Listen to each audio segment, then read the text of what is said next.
Good afternoon, welcome to వైద్యం ఆరోగ్యం. వైద్యం ఆరోగ్యంలో ఈరోజు టాపిక్ ఐయుఐ అంటే ఏంటి, ఐయుఐ ఎప్పుడు చేస్తారు, సంతానలేమికి ఐయుఐ ఏ విధంగా ఉపయోగపడుతుంది, ఈ వివరాలు మనకు తెలియజేయడానికి 49 నుండి డాక్టర్ హారిక గారు ఉన్నారు. మరి వారిని అడిగి మరిన్ని వివరాలు తెలుసుకుందాం. నమస్తే అండి, welcome to our studio. Hello doctor గారు, సంతానలేమి సమస్య మాట్లాడుకునే ముందు ఐయుఐ అంటే ఏంటి, దాని పూర్తి ప్రొసీజర్ ఒకసారి ఏ విధంగా ఉంటుందో చెప్పండి.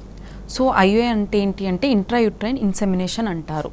సో ఈ ఐయుఐ ప్రాసెస్ అనేది ఎలా చేస్తారు అంటే, ఫస్ట్ ఏ ప్రాసెస్ అయినా మనకి యూజువల్గా నెలసరి వచ్చిన రెండో రోజు అనేది మనం ప్రాసెస్ని బిగిన్ చేస్తాం. సో ఫస్ట్ నెలసరి వచ్చిన రెండో రోజు కనుక వచ్చినట్టయితే కపుల్ ఫస్ట్ ఫిమేల్కి అంటే ఫిమేల్ పార్ట్నర్కి మనం బేసిక్ స్కాన్ చేస్తాం. ఆ స్కాన్లో యూట్రస్ ఎలా ఉంది అండ్ అలాగే ఎగ్ కౌంట్ ఎలా ఉంది అనేది చెక్ చేస్తాం. అండ్ ఇంతకుముందు మనకి ట్యూబ్ టెస్ట్ చేయకపోతే సేమ్ సైకిల్లో మనం ట్యూబ్ టెస్ట్ కూడా చేస్తాం. Around 8th day or 9th day tube test చేస్తాం.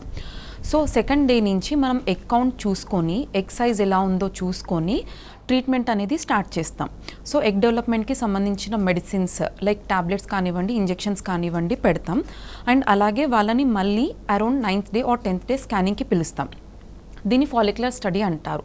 సో ఈ స్కానింగ్లో ఏం చూస్తామంటే ఎన్ని ఎగ్స్ డెవలప్ అయ్యాయి, 1 ఎగ్ డెవలప్ అయిందా 2 ఎగ్స్ డెవలప్ అయ్యాయా, అండ్ సైమల్టేనియస్గా మనకి ఎండోమెట్రియం అంటే గర్భసంచి పొర కూడా ఎలా డెవలప్ అయింది అనేది చూస్తాం.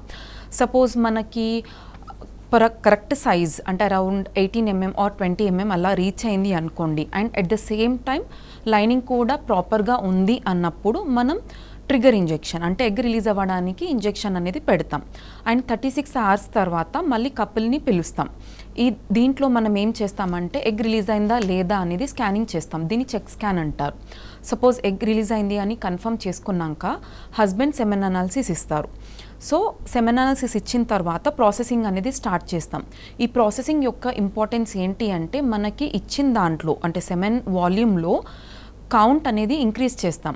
సో సెంట్రిఫ్యూగేషన్ ప్రాసెస్ ద్వారా మనం 2 ml శాంపుల్ ఇచ్చినట్టయితే మనం 0.5 mlకి రెడ్యూస్ చేసి దాంట్లో మొటిలిటీ స్పర్మ్స్ యొక్క మొటిలిటీని ఇంక్రీజ్ చేస్తాం. సో దీన్ని ఒక పెన్సిల్ లాంటి క్యాథెటర్లో లోడ్ చేసుకొని మనం ప్రాసెస్ అనేది బిగిన్ చేస్తాం. సో ఫస్ట్ మనం అల్ట్రాసౌండ్, యూజువల్లీ కొంతమంది అల్ట్రాసౌండ్ గైడెన్స్ చేస్తారు, కొంతమంది వితౌట్ అల్ట్రాసౌండ్ గైడెన్స్ చేస్తారు. సో బ్లాడర్ అనేది ఫుల్ ఉన్నప్పుడు పేషెంట్ నార్మల్గా లైక్ డార్సల్ లిథోటమీ పొజిషన్ అంటారు. అండ్ మనం ఏం చేస్తామంటే అండర్ స్కాన్ గైడెన్స్ ఈ క్యాథెటర్ని మనం యూట్రస్ లోపలికి అంటే నియర్ టు ద ట్యూబ్ దగ్గరికి తీసుకెళ్ళి స్పర్మ్స్ని అక్కడ మనం రిలీజ్ చేస్తామన్నమాట. సో దీనివల్ల ఏం జరుగుతుంది అంటే ట్యూబ్లో ఎగ్ రిలీజ్ అయినప్పుడు ఎగ్ స్పర్మ్ అనేది నియర్గా ఉంటుంది కాబట్టి సో దీని సక్సెస్ రేట్ వచ్చేసి మనకు న్యాచురల్తో కంపేర్ చేస్తే అరౌండ్ 8 to 10% అనేది కొద్దిగా బెటర్గా ఉంటుంది.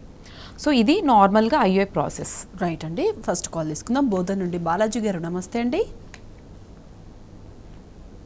హలో బాలాజీ గారు, మాట్లాడండి. డాక్టర్ గారు ఉన్నారు, మీ డౌట్ ఏంటో అడగండి.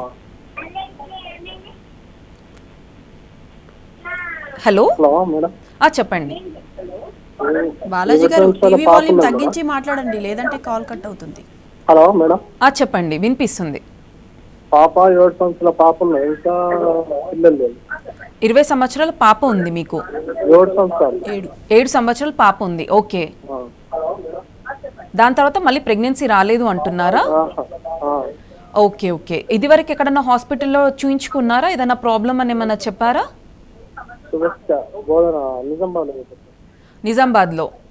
Okay okay. ఇప్పుడు మీరు నార్మల్గా పాప 7 సంవత్సరాలు ఆల్మోస్ట్ అంటే ఇప్పుడు 5 years నుంచి కూడా మీకు ట్రై చేస్తున్న పిల్లలు కలగట్లేదు అంటే ఫస్ట్ ఒకసారి బేసిక్ ఎవాల్యుయేషన్ అనేది చేయించుకోవాలి. మీ సైడ్ నుంచి కౌంట్ టెస్ట్ అనేది చేయించుకోవాలి. అలాగే మీ వైఫ్ సైడ్ నుంచి ఒక స్కానింగ్ పరీక్ష, ట్యూబ్ పరీక్ష అండ్ కొన్ని హార్మోన్ టెస్ట్, థైరాయిడ్ లాంటివి ఉంటాయి కదా, అవన్నీ చేయించుకోవాలి. ఒకవేళ అవన్నీ నార్మల్ ఉన్నాయంటే చిన్న పద్ధతి ద్వారా ట్రీట్మెంట్ అనేది ఇవ్వడం జరుగుతుంది. లేదా ఏదైనా సమస్య ఉంది అని చెప్తే కొంచెం పెద్ద పద్ధతి ఐయుఐ కానివ్వండి, ఐవీఎఫ్ అనేది అడ్వైజ్ చేస్తారు. రైట్ అండి, ఈ ఐయుఐ అనేది ఎప్పుడు ఎవరికి చేస్తారండి? సో ఐయుఐ అనేది యూజువలీ మనకి ఏంటి అంటే ఇప్పుడు కపుల్ వచ్చారు, మనకి ఒక 3 modes ఆఫ్ ట్రీట్మెంట్ ఉంటుంది. లైక్ న్యాచురల్ పద్ధతి, ఐయుఐ పద్ధతి అండ్ ఐవీఎఫ్ పద్ధతి. సో ఐయుఐ పద్ధతికి మెయిన్గా ఏంటి, ఆల్రెడీ వాళ్ళు న్యాచురల్గా ఒక 2 to 3 years ట్రై చేశారు.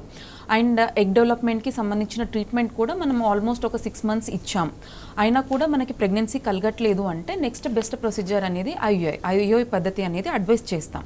అలా కాకుండా వచ్చినప్పుడే లైక్ హస్బెండ్ విషయానికి వస్తే కౌంట్ అనేది కొద్దిగా తక్కువ ఉంది. లైక్ సపోజ్ నార్మల్గా న్యాచురల్ ప్రెగ్నెన్సీకి మనకు 15 మిలియన్ ఉండాలి. సో కౌంట్ అనేది కొద్దిగా బార్డర్ లైన్లో ఉంది అనుకోండి, అరౌండ్ 8 మిలియన్ ఆర్ 10 మిలియన్ ఉన్నప్పుడు న్యాచురల్ ప్రెగ్నెన్సీ సక్సెస్ రేట్స్ వచ్చేసి మనకి కొద్దిగా తక్కువ ఉంటాయి. సో ఇలాంటి కండిషన్స్లో కూడా మనం ఐయుఐ అనేది సజెస్ట్ చేస్తాం. అండ్ ఇంకొంతమంది ఏంటి వచ్చినప్పుడు ఎండోమెట్రియోసిస్ అనేది డిటెక్ట్ అవుతుంది. ఈ ఎండోమెట్రియోసిస్ అంటే ఏంటి అంటే మనకి గర్భసంచి లోపల ఉండొచ్చు అండ్ గర్భసంచి బయట కూడా ఎండోమెట్రియం పొర అనేది స్ప్రెడ్ అవుతూ ఉంటుంది. సో ఈ ఎండోమెట్రియోసిస్ ఉన్న వాళ్ళకి ఏం జరుగుతుంది అంటే ట్యూబ్స్ అనేటివి కూడా కొంతమందికి మోటిలిటీ తక్కువ ఉండడం ఇలాంటి ప్రాబ్లమ్స్ ఉండొచ్చు. సో దీనిలో కూడా న్యాచురల్గా ట్రై చేసినా కూడా ప్రెగ్నెన్సీ అవ్వట్లేదు అంటే నెక్స్ట్ పెద్ద పద్ధతి అంటే లైక్ ఐయుఐ పద్ధతి అనేది సజెస్ట్ చేస్తాం.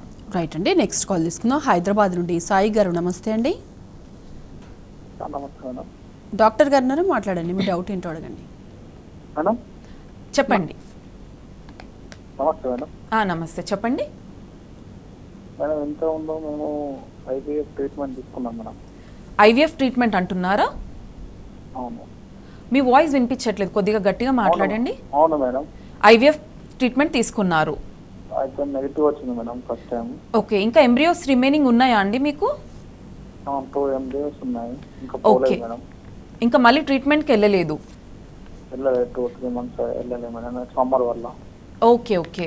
సో ఒకటి ఏంటి అంటే మనకి ఆ రిమైనింగ్ ఎంబ్రియోస్ కూడా అంటే ఫస్ట్ మీకు పెట్టినవి డే 3 డే 5 ఒకటి చూసుకోవాలి. అండ్ ఆల్రెడీ ఇంకా remaining embryos first time in case మీకు డే 3 కనుక ట్రాన్స్ఫర్ చేసినట్టయితే ఇప్పుడు ఆల్రెడీ ఇంకా 2 బేబీస్ ఉన్నాయి కదా, అవి డే 3 ఉన్నట్టయితే డే 5కి వెళ్ళండి ప్రిఫరేబ్లీ, ఎందుకంటే డే 5కి సక్సెస్ రేట్ అనేది కొద్దిగా బెటర్గా ఉంటుంది. అండ్ ఫస్ట్ టైం యూజువలీ మనకి ఫస్ట్ అటెంప్ట్లో నెగిటివ్ వచ్చినంత మాత్రాన సెకండ్ అటెంప్ట్లో కూడా నెగిటివ్ వస్తుంది అని గ్యారంటీ లేదు. ఎందుకంటే మనకి అవుట్ ఆఫ్ 4 బేబీస్లో 1 or 2 మాత్రమే యూజువల్లీ హెల్దీ బేబీస్ ఉంటాయి. కాబట్టి ఫస్ట్ మీరు నెక్స్ట్ ఆల్రెడీ ఎంబ్రియోస్ ఉన్నాయి కాబట్టి ఎంబ్రియోస్కి ట్రాన్స్ఫర్ వెళ్ళండి. పాజిటివ్ వస్తే వెల్ అండ్ గుడ్, నెగిటివ్ వస్తే అప్పుడు నెక్స్ట్ ఎందుకు నెగిటివ్ వచ్చిందో అనేది మనం కొన్ని అడ్వాన్స్ టెస్ట్ ఉంటాయి, అవి చేయించుకున్న తర్వాతనే నెక్స్ట్ ఫర్దర్ స్టెప్ ఏంటి అనేది డిసైడ్ చేయాలి. రైట్ అండి, ఈ ఐయుఐ అనేది ఎవరు చేయించుకోవాలంటారు? ఏజ్ లిమిట్ ఏమైనా ఉంటుందంటారా దీనికి? సో యూజువల్లీ మనకి పర్టికులర్ ఈ ఏజ్లోనే చేయించుకోవాలి అన్నట్టు ఉండదు. మనం ఇంతకుముందు డిస్కస్ చేసాం కదా, సో ఆ కండిషన్స్ బట్టి మనం ఐయుఐ అనేది యూజువల్లీ ట్రీట్మెంట్ అనేది డిసైడ్ చేస్తాం. బట్ యూజువల్లీ ఫీమేల్ పార్ట్నర్ విషయానికి వస్తే మనకి ఏజ్ కట్ ఆఫ్ ఏంటి అంటే 40 years. 40 years దాటిన తర్వాత ఏంటి అంటే మనకి natural pregnancy, IUI pregnancy and at the same time IVF pregnancy success rates కూడా డిక్రీజ్ అవుతూ ఉంటాయి. బట్ వాళ్ళ ఓన్ ఎగ్తోని తీసుకున్నట్టయితే వాళ్ళ ఓన్ ఎగ్ని మనం న్యాచురల్ పద్ధతి కానివ్వండి ఐయుఐ పద్ధతి కానీ యూజువల్లీ 40 years దాటిన తర్వాత మనం ప్రిఫర్ చేయం. ఎందుకంటే వాళ్ళకి ప్రెగ్నెన్సీ వచ్చినా కూడా జెనెటిక్ అబ్నార్మాలిటీస్ అంటే లైక్ పిల్లలు అవయవాలు ప్రాబ్లం ఉండి పుట్టడం, లేదా మనకి 5వ నెల స్కాన్లో ఏదైనా ప్రాబ్లం ఉండి డిటెక్ట్ అవ్వడం, అలాంటి ఛాన్సెస్ అనేటివి ఎక్కువ ఉంటాయి. కాబట్టి సో 40 years దాటిన తర్వాత యూజువల్లీ వాళ్ళకి కౌన్సిల్ చేసి దాన్ని బట్టి మనం ట్రీట్మెంట్ అనేది ఇవ్వడం జరుగుతుంది.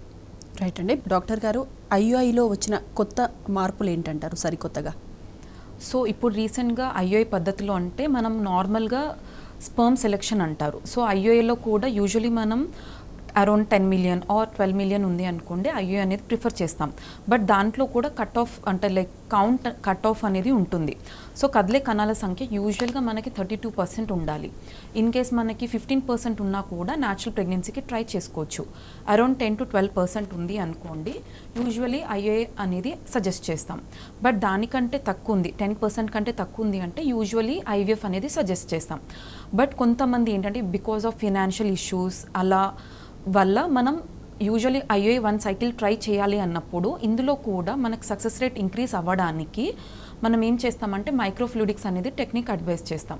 సో దీంట్లో ఏంటి మనకు నార్మల్ ప్రాసెసింగ్ ఆఫ్ స్పర్మ్ చేసినప్పుడు బెస్ట్ స్పర్మ్ సెలెక్షన్ అనేది తీసుకుంటాం అనమాట. సో మొటిలిటీ ఇంక్రీజ్ అవుతుంది, అలాగే మనకి స్పర్మ్ సెలెక్షన్ టెక్నిక్లో డిఎన్ఏ డ్యామేజ్ అనేది తగ్గుతుంది. సో ఈ మైక్రోఫ్లూయిడిక్స్ యూజ్ చేయడం ద్వారా కూడా మొటిలిటీ తక్కువ ఉన్నా కూడా మనకి ఐయుఐ సక్సెస్ రేట్స్ అనేటివి బెటర్గా ఉంటుంది. రైట్ అండి, ఐయుఐ తర్వాత ట్రీట్మెంట్ తర్వాత ఎలాంటి జాగ్రత్తలు తీసుకోవాలంటారు? ఐయుఐ అనేది similar to natural pregnancy. So usually మనం ఐయుఐ ప్రాసెస్ అనేది ఎలా చేస్తాం, పేషెంట్ మనం లయింగ్ డౌన్ పొజిషన్లో పడుకోబెట్టి ప్రాసెస్ అనేది చేస్తాం. సో ఈ ప్రాసెస్ చేసిన తర్వాత ఒక 10 minutes వరకు సేమ్ పొజిషన్లో అలానే ఉండాలి. 10 minutes తర్వాత నార్మల్గా వాళ్ళు అంటే రొటీన్ నార్మల్గా వాకింగ్ అవన్నీ కూడా చేసుకోవచ్చు, పెద్దగా రెస్ట్రిక్షన్స్ అనేటివి ఉండవు. అండ్ ఐఓఐ చేసిన తర్వాత పర్టికులర్ డైట్ అన్నట్టు స్పెసిఫిక్గా ఉండదు. బట్ ఏంటి అంటే యూజువల్లీ ప్రెగ్నెన్సీలో పైనాపిల్ పప్పాయ అనేది అవాయిడ్ చేయమని చెప్తాం. ఎందుకంటే ఈ రెండు కూడా మనకి ప్రోస్టాగ్లాండిన్స్ అనేటివి ఇంక్రీజ్ చేస్తాయి. సో దీనివల్ల గర్భసంచి యొక్క కాంట్రాక్షన్స్ అనేటివి ఇంక్రీజ్ అవుతాయి. కాబట్టి ఇంప్లాంటేషన్ అనేది అంటే బేబీ అతకడం అనేది కొన్ని కండిషన్స్లో డిఫికల్టీ ఉంటుంది. కాబట్టి మనం ఈ రెండు ఫుడ్స్ అనేటివి అవాయిడ్ చేయమని చెప్తాం.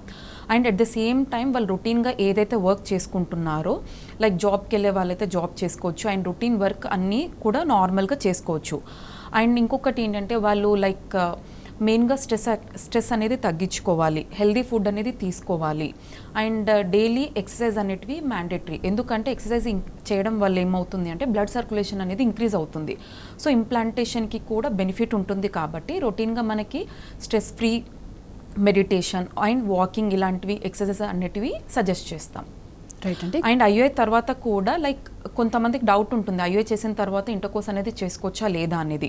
ఐఓఐ చేసిన తర్వాత కూడా ఆల్మోస్ట్ ఒక 2 to 3 days వరకు మనం అడ్వైస్ చేస్తాం. ఎందుకంటే మనకి స్పర్మ్ అనేది బాడీలో ఒక 3 days వరకు ఉంటుంది. కాబట్టి ఐఓఐ చేసిన తర్వాత కూడా నార్మల్గా న్యాచురల్ ఇంటర్కోర్స్ అనేది అడ్వైస్ చేస్తాం. రైట్ అండి. కాల్ తీసుకుందాం. కామారెడ్డి నుండి శ్రీనివాస్ గారు, నమస్తే అండి.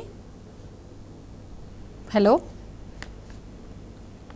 హలో శ్రీనివాస్ గారు. హలో. రైట్ అండి, కాల్ కట్టండి. నవి డేస్ సంతానలేమి సమస్యలు అనేవి ఎక్కువగా వస్తున్నాయి కదా మేడం, ఎందుకంటారు? రీజన్ ఏంటంటారు అసలు? సో మనకి ఒక 10 years బ్యాక్ చూసినట్టయితే ఇన్ఫర్టిలిటీ అనేది ఇంత ఇంక్రీజ్ రేట్లో లేదు. బట్ నార్మల్ ఒక ఆల్మోస్ట్ ఒక 10 years నుంచి ఇన్ఫర్టిలిటీ రేట్ అనేది ఇంక్రీజ్ అవుతూ ఉంటుంది. అండ్ 2 to 3 years నుంచి చూసుకున్నట్టయితే ఆల్మోస్ట్ ఒక 3 coupleలో చూసుకున్నట్టయితే ఒకరు కంపల్సరీ ఇన్ఫర్టిలిటీ సమస్యతో బాధపడుతూ ఉంటారు. సో ఈ చేంజెస్ రావడానికి మెయిన్ రీజన్స్ ఏంటి అంటే ఫస్ట్ థింగ్ వచ్చేసి మనకి ఫుడ్ హ్యాబిట్స్.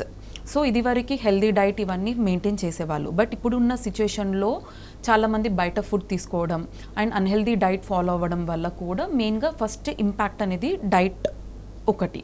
సెకండ్ వచ్చేసి ఒబిసిటీ, అంటే అధికంగా బరువు ఉండడం. ఇది మేల్ పార్ట్నర్లో కానివ్వండి, ఫిమేల్ పార్ట్నర్లో కానివ్వండి, ఒబిసిటీ అనేది కూడా ఇంక్రీజ్ అవ్వడం వల్ల కూడా మనకి ఇన్ఫర్టిలిటీ సమస్యలు అనేది కూడా ఇంక్రీజ్ అవుతూ ఉన్నాయి. అండ్ థర్డ్ రీజన్ వచ్చేసి మనకి మెయిన్గా స్క్రీన్ స్పేస్. చాలామంది సాఫ్ట్వేర్స్ కానివ్వండి, ప్రతి ఒక్కరు కూడా లైక్ ల్యాప్టాప్ అనేది ఎక్కువగా యూజ్ చేస్తున్నారు. అండ్ కొంతమందికి రేడియేషన్ ఎక్స్పోజర్ అనేది కూడా చాలా ఎక్కువగా ఉంది. సో దీనివల్ల మనకి ఎగ్ నంబర్ మీద ఇంపాక్ట్ అవుతుంది, అండ్ ఎగ్ క్వాలిటీ మీద కూడా ఇంపాక్ట్ అవుతుంది. And at the same time husband విషయానికి వస్తే, మేల్ పార్ట్నర్ విషయానికి వస్తే కౌంట్ అనేది కూడా తగ్గుతూ ఉంటుంది. అండ్ ఇప్పుడున్న జనరేషన్లో అరౌండ్ 20-25 yearsలో కూడా మనకి మగవారిలో చూసుకున్నట్టయితే కౌంట్ అనేది కొద్ది మందికి 0 అనేది కూడా చూస్తున్నాం. ఇది ఎందుకు అవుతుంది అంటే మెయిన్గా ఫస్ట్ థింగ్ ఇన్ఫెక్షన్స్ కానివ్వండి, రేడియేషన్ ఎక్స్పోజర్ కానివ్వండి, స్క్రీన్ స్పేస్ ఎక్కువగా ఉండే ఛాన్సెస్ కూడా వల్ల కూడా మనకి ఇవన్నీ కూడా ప్రాబ్లమ్స్ అనేటివి ఇంక్రీజ్ అవుతున్నాయి. సో మెయిన్గా వాళ్ళు ప్రెగ్నెన్సీ అనేది డిలే చేసుకోకుండా మ్యారేజ్ అయిన వాళ్ళు ఫస్ట్ కొన్ని బేసిక్ టెస్ట్ అడ్వైస్ చేస్తారు. సో ఆ బేసిక్ టెస్ట్ అనేది చూసుకొని దాని తర్వాత ప్రెగ్నెన్సీ అనేది పోస్ట్పోన్ చేసుకోవాలా లేదా అనేది చూసుకున్నట్టయితే వాళ్ళకి ఇన్ఫర్టిలిటీ రేట్ అనేది ఆల్మోస్ట్ ఒక 20% అనేది డిక్రీజ్ చేయొచ్చు. రైట్ అండి. ఈ పీసీఓడి సమస్యలు అనేవి కూడా సంతానలేమికి దారి తీస్తాయంటారా? పీసీఓడి వల్ల కూడా ఏంటి అంటే మనకి యూజువల్లీ పీసీఓడి వల్ల ఏం ప్రాబ్లం అవుతుందంటే ఫస్ట్ థింగ్ వచ్చేసి మనకి నెల అనేది కరెక్ట్గా రాదు. మనకి యూజువల్లీ 1 yearలో చూసుకున్నట్టయితే 12 సార్లు ప్రతి నెల ఎగ్ అనేది రిలీజ్ అవుతుంది. సో దానివల్ల ఏంటి, ప్రతి నెల కరెక్ట్గా నెలసరి అనేది రావడం జరుగుతుంది. అంటే 1 yearలో వాళ్ళకి 12 times ప్రెగ్నెన్సీ వచ్చే ఛాన్సెస్ అనేటివి ఉంటాయి. బట్ పీసీఓడి విషయానికి వస్తే చాలా మందికి పీరియడ్స్ అనేటివి రెగ్యులర్గా ఉంటాయి. కొంతమందికి 3 months, కొంతమందికి ఓన్లీ టాబ్లెట్స్ వేసుకుంటేనే. సో వీళ్ళకి మెయిన్ ప్రాబ్లం ఎక్కడ వస్తుంది అంటే ఎగ్ అనేది సరిగ్గా డెవలప్ అవ్వదు, అలాగే సరిగ్గా రిలీజ్ అవ్వదు. కాబట్టి వాళ్ళకి ఆటోమేటిక్గా న్యాచురల్ ప్రెగ్నెన్సీ ఛాన్సెస్ అనేటివి తగ్గుతూ ఉంటాయి. సో దీనివల్ల ఓవర్కమ్ చేసుకోవాలి అంటే మనం కరెక్ట్ టైంకి ప్రాపర్గా ట్రీట్మెంట్ తీసుకోవాలి. సో ఎగ్ డెవలప్మెంట్కి సంబంధించిన మెడిసిన్స్ కనుక వీళ్ళు తీసుకున్నట్టయితే మనకి న్యాచురల్ ప్రెగ్నెన్సీ రేట్స్ కూడా ఇంక్రీజ్ అవుతాయి. అండ్ అలాగే వీళ్ళకి షుగర్ లెవెల్స్ అనేటివి కూడా కొంతమందికి ఇంక్రీజ్డ్ ఉంటాయి.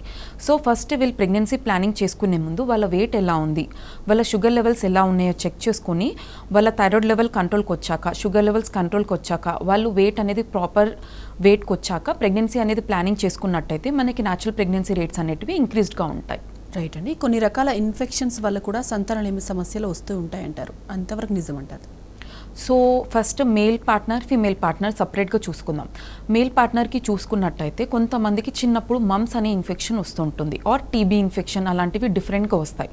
సో టీబీ అనేది మనకి ఓన్లీ లంగ్ వరకు లిమిటెడ్ ఉండదు. ఈ బ్లడ్ ఇన్ఫెక్షన్స్ అనేటివి ఏంటి అంటే ఆ బ్యాక్టీరియా ఏదైతే ఉంటుందో ఆర్ వైరస్ ఏదైతే ఉంటుందో అది టెస్టిస్ వరకు రీచ్ అవుతుంది. సో ఈ టెస్టిస్లో ఏం జరుగుతుంది అంటే మనకి బీజంలోకి ఇన్ఫెక్షన్ అనేది స్ప్రెడ్ అయినప్పుడు మనకి స్పర్మ్ ప్రొడక్షన్ అంటే కణాలు ఉత్పత్తి చేసే దగ్గర మనకి డ్యామేజ్ అనేది జరుగుతుంది. దీనివల్ల ఏం జరుగుతుంది అంటే స్లోగా మనకి స్పర్మ్ ప్రొడక్షన్ అనేది తగ్గుతుంది. అండ్ అలాగే టెస్టిస్ సైజ్ చూసుకున్నట్టయితే అంటే బీజం సైజ్ చూసుకున్నట్టయితే ష్రింక్ అవుతూ ఉంటుంది. సో దీనివల్ల మనకి కౌంట్ అనేది ఆల్మోస్ట్ కొంతమందికి తగ్గడం, కొంతమందికి 0 అనేది కూడా చూస్తూ ఉంటాం. అండ్ ఫీమేల్ పార్ట్నర్ విషయానికి వస్తే మనకి డిఫరెంట్ టైప్ ఆఫ్ ఇన్ఫెక్షన్స్ ఉంటాయి. బ్లడ్ నుంచి ఇన్ఫెక్షన్ అనేది స్ప్రెడ్ అవ్వచ్చు, లేదా హస్బెండ్ అండ్ వైఫ్ రిలేషన్లో ఉన్నప్పుడు మనకి వెజైనా ద్వారా సెక్షువల్లీ ట్రాన్స్మిటెడ్ ఇన్ఫెక్షన్స్ అంటారు. దీని ద్వారా కూడా మనకి ఇన్ఫెక్షన్స్ అనేటివి స్ప్రెడ్ అవ్వచ్చు. సో మెయిన్గా మనకి గర్భసంచి పక్కన ట్యూబ్స్ పక్కన ఓవరీస్ ఉంటాయి. సో ఈ ఇన్ఫెక్షన్స్ వల్ల ఏమవుతుందంటే గర్భసంచి లోపల పొర అనేది డ్యామేజ్ అవుతుంది. And at the same time మనకి ట్యూబ్స్ కూడా మనకి ఇన్ఫెక్షన్స్ వల్ల ట్యూబ్స్ కూడా బ్లాక్ అవ్వచ్చు. ఒక్కొక్కసారి ట్యూబ్ చుట్టూ అతుకులు ఫామ్ అవ్వడం వల్ల కూడా మనకి ట్యూబ్స్ బ్లాక్ అవ్వచ్చు. అండ్ అలాగే కొన్నిసార్లు కొన్ని ఇన్ఫెక్షన్స్ వల్ల ఎగ్ క్వాలిటీ అనేది కూడా తగ్గుతూ ఉంటుంది. సో దీనివల్ల ఏం జరుగుతుంది అంటే మనకి ఆటోమేటిక్గా ట్యూబ్ ఫంక్షనింగ్ తగ్గినప్పుడు, గర్భసంచి పొర అనేది డ్యామేజ్ అయినప్పుడు మనకి ఇన్ఫర్టిలిటీ సమస్య రేట్స్ అనేటివి కూడా ఇంక్రీజ్ అవుతూ ఉంటాయి. రైట్ అండి. ట్యూబ్స్ బ్లాక్స్ అన్నారు కదా, ఈ ట్యూబల్ బ్లాక్స్ అంటే ఏంటి, దాని ప్రాధాన్యత ప్రెగ్నెన్సీలో ఎంతవరకు ఉంటుందంటారు? సో ఈ ఫలోపియన్ ట్యూబ్స్ అంటే మెయిన్గా ఏంటి అంటే మన గర్భసంచికి ఆనుకొని ఒక 2 ట్యూబ్స్ ఉంటాయి. మనం వీటిని ఫలోపియన్ ట్యూబ్స్ అంటాం. సో దీని యొక్క మనకి మెయిన్ ఇంపార్టెన్స్ ఏంటి అంటే ఫర్టిలైజేషన్ ప్రాసెస్, అంటే స్పర్మ్ ఎగ్ మీట్ అయ్యేది మనకి ట్యూబ్లో. సో ఈ ప్రాసెస్ అనేది మనకి మెయిన్గా ట్యూబ్లో జరుగుతుంది. సో అక్కడ ఫామ్ అయిన బేబీయే మనకి ట్రావెల్ అయ్యి కిందికి వచ్చి గర్భసంచిలో ఇంప్లాంట్ అవుతుంది. సో కొంతమందికి ఏంటి అంటే మల్టిపుల్ రీజన్స్ వల్ల మనకి ట్యూబల్ బ్లాక్స్ అనేటివి ఏర్పడతాయి. ఈ ట్యూబల్ బ్లాక్స్లో డిఫరెంట్ ఏరియాస్లో ఉంటాయి అన్నమాట. సో ట్యూబ్ బిగినింగ్లో బ్లాక్ ఉందా, ట్యూబ్ ఎండింగ్లో బ్లాక్ ఉందా, ట్యూబ్ మధ్య భాగంలో బ్లాక్ ఉందా అనేది చూసుకోవాలి. కొంతమందికి బ్లాక్ ఉన్నప్పటికీ కూడా ట్యూబ్ వాపు అనేది ఏర్పడదు. కొంతమందికి బ్లాక్ ఉండడం వల్ల లోపల చెడు పదార్థాలన్నీ ఇంక్రీజ్ అయిపోయి మనకి వాపు అనేది ఏర్పడుతుంది. సో ఈ ట్యూబల్ బ్లాక్ ఉన్నప్పుడు ఏం జరుగుతుంది, మనకి స్పర్మ్ ఎగ్ అనేది 2 మీట్ అవ్వవు. 2 మీట్ అవ్వనప్పుడు మనకి ప్రెగ్నెన్సీ అనేది రాదు. అదొక రీజన్. కొన్నిసార్లు ఒక సైడ్ బ్లాక్ ఉండొచ్చు, 2 వైపులో బ్లాక్ ఉండొచ్చు.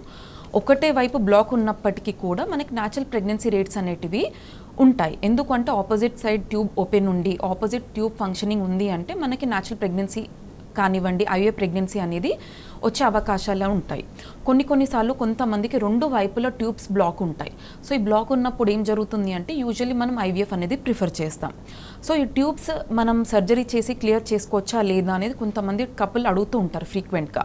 సో ఈ ట్యూబల్స్లో కూడా యూజువల్లీ మనం జనరల్గా స్కానింగ్లో యూజువల్లీ ట్యూబ్స్ అనేటివి కనిపించవు. కొన్నిసార్లు ఇన్ఫెక్షన్ ఉన్నప్పటికీ, బ్లాక్స్ ఉన్నప్పటికీ వాపు వల్ల మనకి స్కానింగ్లో చూస్తూ ఉంటాం. సో కొన్ని కండిషన్స్లో మనకి ట్యూబల్ వాప్ అంటే హైడ్రోసాల్పింగ్స్ అంటారు. ఇలాంటి కండిషన్స్ కనుక మనం చూసినట్టయితే డైరెక్ట్ అవి మనం ఐవీఎఫ్ అనేది సజెస్ట్ చేస్తాం. అలా కాకుండా ట్యూబల్ ఓపెనింగ్స్ అంటే గర్భసంచి లోపలికి ఓపెనింగ్ స్టేజ్లో ఓపెనింగ్ ఎండ్ ఉంటుంది కదా, కొంతమందికి చిన్న బ్లాక్స్ ఉంటాయి. మనం హిస్టోస్కోపీ చేసి క్యాన్యులేషన్ ద్వారా కూడా ఆ చిన్న బ్లాక్స్ ఏమైనా ఉన్నట్టయితే మనం అవి క్లియర్ చేసుకునే ఛాన్సెస్ అనేటివి ఉంటాయి. రైట్ అండి. కాల్ తీసుకుందాం. హైదరాబాద్ నుండి ప్రియా గారు, నమస్తే అండి. హలో మేడం, మాట్లాడండి, డాక్టర్ గారు ఉన్నారు. Good afternoon madam. చెప్పండి మా. అయితే మ్యారేజ్ అయ్యి 2 years అయింది మేడం నాకు. ఓకే. పిల్లల కోసం అని ఐయుఐ చేయించుకుందామని వెళ్ళాం హాస్పిటల్కి. ఓకే. వెళ్తే మేడం స్కానింగ్ తీశారు, అంత బాగానే ఉంది, ఎగ్స్ పెరగడానికి అండ్ టాబ్లెట్స్ ఇంజెక్షన్స్ ఇచ్చారు మేడం. వెళ్ళాను. ప్రాసెస్ అయిపోయిందమ్మా మేడం? ఐయుఐ ప్రాసెస్ చేయించుకున్నారా? లేదు మేడం, అయితే అవి ఎక్కువ పెరిగాయంట మేడం ఎగ్స్. ఓకే. సో అందుకని చెప్పేసి ఐయుఐ క్యాన్సిల్ చేశారు. అలా ఎందుకు జరిగింది మేడం? సో యూజువల్ ఏంటి అంటే ఇప్పుడు నార్మల్గా మనం 3x ఆర్ 3x కంటే తక్కువ ఉంటేనే న్యాచురల్ పద్ధతి కానివ్వండి ఐయుఐ పద్ధతి కానివ్వండి అడ్వైస్ చేస్తాం. 3x కంటే ఎక్కువ రిలీజ్ అయ్యాయి అనుకోండి, అప్పుడు ఐయుఐ పద్ధతి అనేది మనం చెయ్యం. ఎందుకంటే సపోజ్ 3x రిలీజ్ అయ్యి 3x కనుక మనకి మెచ్యూర్ ఉంటే మీకు కవలలు లేదా ట్రిప్లెట్స్ అంటారు కదా, అలాంటి రిస్క్ ఉండే ఛాన్సెస్ ఉంటుంది కాబట్టి సో ఐఏ ప్రాసెస్ అనేది మీకు ఆ డాక్టర్ క్యాన్సిల్ చేస్తారు. ఎందుకు ఇలా రెస్పాన్స్ వచ్చింది అంటే కొన్నిసార్లు మీకు పీసీఓడి కనుక ఉన్నట్టయితే కూడా మనకి ఒక 2 to 3 ఎగ్స్ అనేటివి డెవలప్ అవుతాయి. లేదా మీకు ఉన్న ఎగ్స్కి కూడా మీకు ఇంజెక్షన్ డాక్టర్ ఏదైతే టాబ్లెట్స్ కానీ ఇంజెక్షన్స్ కానీ ఇచ్చారు కదా దానికి ఓవర్ రెస్పాన్స్ అయ్యాయి. సో దాన్ని బట్టి ఏం చేయాలి అంటే నెక్స్ట్ టైం సపోజ్ ఇంజెక్షన్స్ కనుక మీకు కొంచెం డోస్ అనేది ఎక్కువ ఉంది అనుకోండి, డోస్ తగ్గించి ఇవ్వడం లేదా కంప్లీట్గా ఇంజెక్షన్స్ తీసేసి ఓన్లీ టాబ్లెట్స్ ఇచ్చేసి మీకు ఎగ్ డెవలప్మెంట్ అనేది చేయడం ద్వారా మీకు ఆల్మోస్ట్ ఒక 1 to 2 ఎగ్స్ డెవలప్ అయినప్పుడు ఐఏ ప్రాసెస్ అనేది చేసుకోవచ్చు. రైట్ అండి. ఈ ట్యూబర్ బ్లాక్స్ను నిర్ధారించడానికి ఏ టెస్టులు అందుబాటులో ఉన్నాయంటారు, ముఖ్యంగా 49లో? సో మనకి యూజువల్లీ ట్యూబల్ టెస్ట్కి ఏంటి అంటే మనం సైకిల్లో ఉన్నప్పుడు ట్యూబ్ టెస్ట్ అనేది చేయొద్దు. సో సైకిల్ కంప్లీట్ అయినాక around 7th day or 8th day మనం ట్యూబ్ టెస్ట్ అనేది చేసుకోవచ్చు. దీంట్లో ఏంటి అంటే మనకి ఒక డిఫరెంట్ టైప్స్ ఆఫ్ టెస్ట్ ఉంటాయి. ఫస్ట్ వచ్చేసి మనకి సెలైన్ ఇన్ఫ్యూజన్ సోనోగ్రఫీ, సెకండ్ వచ్చేసి హెచ్ఎస్జీ అంటారు, అండ్ థర్డ్ వచ్చేసి హైకోసి టెస్ట్, అండ్ ఫోర్త్ వచ్చేసి లాప్రోస్కోపీ. ఈ సెలైన్ ఇన్ఫ్యూజన్ సోనోగ్రఫీలో ఏం చేస్తామంటే నార్మల్గా అల్ట్రాసౌండ్ గైడెడ్ ప్రొసీజర్ ఇది. సో సెలైన్ లోపలికి పంపించి మనకి ఆ స్పిలేజ్ అనేది అంటే 2 ట్యూబ్ల ద్వారా మనకి సెలైన్ అనేది బయటికి వస్తుందా లేదా అనేది చెక్ చేస్తాం. అండ్ నెక్స్ట్ ప్రొసీజర్ వచ్చేసి మనకి హెచ్ఎస్జీ. ఈ హెచ్ఎస్జీలో ఏం తెలుస్తుంది అంటే మనకి ఇక్కడ సెలైన్ ప్లేస్లో మనం ఒక డై అనేది పాస్ చేస్తాం. డై పాస్ చేసేసి మనకి ఎక్స్రేస్ తీస్తాం అనమాట. సో ఈ ఎక్స్రేలో ఏం తెలుస్తుంది, ట్యూబ్స్ అనేటివి ఓపెన్ ఉన్నాయా లేదా, అండ్ మనకి ఈ డై అనేది స్పిలేజ్ జరుగుతుందా లేదా అనేది కూడా చూస్తాం. సో ఈ రెండిట్లో కనుక మనకి డౌట్ఫుల్ ఉన్నప్పుడు థర్డ్ అల్టిమేట్ డయాగ్నోస్టిక్ ప్రొసీజర్ ఏంటంటే లాప్రోస్కోపీ. దీన్ని గోల్డ్ స్టాండర్డ్ అంటాం. సో దీనిలో ఏం చేస్తామంటే మనం డై అనేది కింద నుంచి పుష్ చేసి మనం కెమెరా ద్వారా అంటే పైన స్టమక్ నుంచి మనం ఒక 2 పోర్ట్స్ వేసి కెమెరా లోపలికి పంపిస్తాం. సో ఈ కెమెరా ద్వారా లోపల మనకి స్పిలేజ్ అనేది తెలుస్తుందా లేదా, ఎంతవరకు స్పిలేజ్ తెలుస్తుంది, ఏ సైడ్లో బ్లాక్ ఉంది, రైట్ సైడ్ బ్లాక్ ఉందా, లెఫ్ట్ సైడ్ బ్లాక్ ఉందా, లెఫ్ట్ సైడ్ బ్లాక్ ఉన్నప్పటికీ కూడా ఏ ఏరియాలో బ్లాక్ ఉంది, డిస్టల్ ఎండ్లో బ్లాక్ ఉందా, ముందు ఎండ్లో బ్లాక్ ఉందా అనేది కూడా మనం డయాగ్నోస్ చేస్తాం. రైట్ అండి. 1 సైడ్ బ్లాక్ ఉంటే పిల్లలు పుట్టే అవకాశం తక్కువగా ఉంటుందంటారు, ఎంతవరకు నిజం అంటారు? సో కొంతమందికి ఏంటి అంటే లైక్ 1 సైడ్ బ్లాక్ ఉంది అన్నప్పుడు ఆపోజిట్ ట్యూబ్ హెల్దీగా ఉండి ఆపోజిట్ ట్యూబ్ ఓపెన్ ఉన్నప్పుడు మనకి న్యాచురల్ ప్రెగ్నెన్సీ ఐఏ ప్రెగ్నెన్సీ అనేది ట్రై చేసుకోవచ్చు. బట్ కొంతమంది దాంట్లో ఏం జరుగుతుంది అంటే ఇప్పుడు మనకి ఎగ్జాంపుల్ కండిషన్స్లో ఇన్ఫెక్షన్ కానివ్వండి ఆర్ ఎండోమెట్రియోసిస్. సో దీనివల్ల ఏం జరుగుతుంది అంటే ఒక ట్యూబ్ బ్లాక్ ఉన్నప్పటికీ ఆపోజిట్ సైడ్ కొన్నిసార్లు ఇన్ఫెక్షన్స్ వల్ల ట్యూబ్ ఓపెన్ ఉన్నప్పటికీ కూడా హెల్దీగా ఉండదు. సో హెల్దీగా లేనప్పుడు ఏం జరుగుతుంది అంటే ట్యూబల్ ఫంక్షనింగ్ అనేది తక్కువ ఉంటుంది. సో ఓపెన్ ఉన్నప్పటికీ ట్యూబల్ ఫంక్షనింగ్ లేదనుకోండి, మనకి రిలీజ్ అయిన ఎగ్ని ట్యూబ్ అనేది క్యాచ్ చేయదు. సో క్యాచ్ చేయనప్పుడు ఆటోమేటిక్గా న్యాచురల్ ప్రెగ్నెన్సీ ఛాన్సెస్ అనేటివి కూడా తక్కువ ఉంటాయి. రైట్ అండి. అసలు ట్యూబల్ సమస్యలు రాకుండా ముందు జాగ్రత్తగా ఏమన్నా చర్యలు తీసుకోవచ్చు అంటారా, జాగ్రత్తలు? సో జాగ్రత్తలు అంటే ఫస్ట్ ఏంటి అంటే మనకి ఎర్లీ ఇప్పుడు ట్యూబల్ బ్లాక్స్కి మెయిన్ రీజన్స్ ఏంటంటే ఇన్ఫెక్షన్స్, సెకండ్ రీజన్స్ వచ్చేసి మనకి ఎండోమెట్రియోసిస్ మెయిన్గా ఇవి, అండ్ అదర్ రీజన్స్ వచ్చేసి మనకి సర్జరీస్. సో కొన్నిసార్లు ప్రీవియస్గా సిజేరియన్ సెక్షన్ కానివ్వండి ఆర్ అపెండిక్స్ ఏదైనా ఇన్ఫెక్షన్ వచ్చినప్పుడు మనం అబ్డోమెన్ ఓపెన్ చేసి మనం సర్జరీ చేస్తాం. ఈ సర్జరీ వల్ల కూడా ఏం జరుగుతుంది అంటే లోపల ట్యూబ్స్ అనేటివి అంటే లైక్ బాడీలో ఇన్ఫ్లమేషన్ ఏర్పడి మనకి ట్యూబ్ చుట్టూ అతుకులు అనేటివి ఫామ్ అవుతాయి. ఇది ఎందుకు ఫామ్ అవుతుంది అంటే సర్జరీ చేసినప్పుడు కూడా కొంతమంది అంటే అన్స్టెరైల్ ఇన్స్ట్రుమెంట్స్ యూజ్ చేయడం వల్ల ఇది జరుగుతుంది. సో నెక్స్ట్ టైం మనం ప్రాపర్ స్టెరిలిటీ అనేది మెయింటైన్ చేసినప్పుడు అండ్ అలాగే కొంతమందికి బ్లడ్ లాస్ అనేది ఎక్కువగా ఉంటుంది ఎనీ టైప్ ఆఫ్ సర్జరీలో. సో బ్లడ్ లాస్ అయినప్పుడు ఏంటి అంటే వెంటనే మనం హిమోగ్లోబిన్ అనేది కరెక్ట్ చేసుకోవాలి. సో ఇమ్యూనిటీ మెయింటైన్ అవ్వడం వల్ల కూడా మనకి ఈ ఇన్ఫ్లమేషన్ అనేది తగ్గుతుంది అండ్ ఆటోమేటిక్గా ఇట్లాంటివి అతుకులు ఫామ్ అవ్వడం టెండెన్సీ అనేది తగ్గుతుంది. అండ్ కొంతమందికి ఇన్ఫెక్షన్ అంటే లైక్ వైట్ డిశ్చార్జ్ రూపంలో బయటపడుతుంది, కొంతమందికి యూరిన్ ఇన్ఫెక్షన్ రూపంలో బయటపడుతుంది. సో అలాంటివి తొందరగా డిటెక్ట్ చేసుకొని ట్రీట్మెంట్ అనేది అంటే యాంటీబయాటిక్ కోర్స్ అనేది ముందే అడ్వైస్ చేయడం వల్ల ముందే తీసుకోవడం వల్ల ఏం జరుగుతుంది అంటే పై వరకు ఇన్ఫెక్షన్ స్ప్రెడ్ కాకుండా అండ్ అలాగే మనకి ట్యూబ్స్ ఇన్ఫెక్షన్ రాకుండా అనేది కూడా కొద్ది వరకు ప్రివెంట్ చేసుకోవచ్చు. రైట్ అండి. ఐయుఐ గురించి అలాగే సంతానలేమి సమస్యల గురించి చాలా విషయాలు తెలియజేశారు. థ్యాంక్ యూ సో మచ్ అండి. ఇది వాళ్ళ వైద్యం ఆరోగ్యం. నమస్తే.